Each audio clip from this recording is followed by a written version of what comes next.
নির্বাচনের আগে জুলাই সনদের আইনি ভিত্তি প্রধান উপদেষ্টা ডক্টর মোহাম্মদ ইউনূসকে দিতে হবে এবং গণভোট কোনো নোট অফ ডিসেন্ট রাখা যাবে না।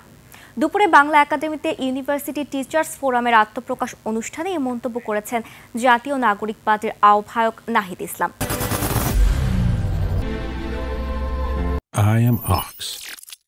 তিনি বলেন, রাষ্ট্রের আমূল পরিবর্তনের জন্য শিক্ষা ব্যবস্থা ঢেলে সাজানো জরুরি।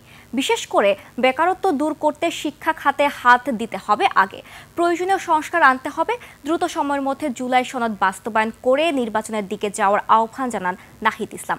ফেসিবাদ কাঠামো নির্মূল হয়ে সংস্কার ও পরিবর্তন না আসলে দেশের তরুণরা প্রয়োজনে আবারও রাস্তায় নামবে বলেও হুঁশিয়ারি দেন তিনি।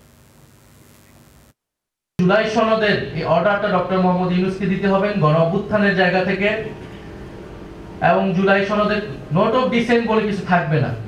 আমরা যা ঐক্যমত হয়েছে সেটা জনগণ বাকিটা ঠিক করবে। আমরা মনে করি যে আগামী যে নির্বাচন হবে সেই নির্বাচনে গণ অভ্যুত্থানের অংশীদার যারা তাদের সকলেই পার্লামেন্টে থাকা উচিত।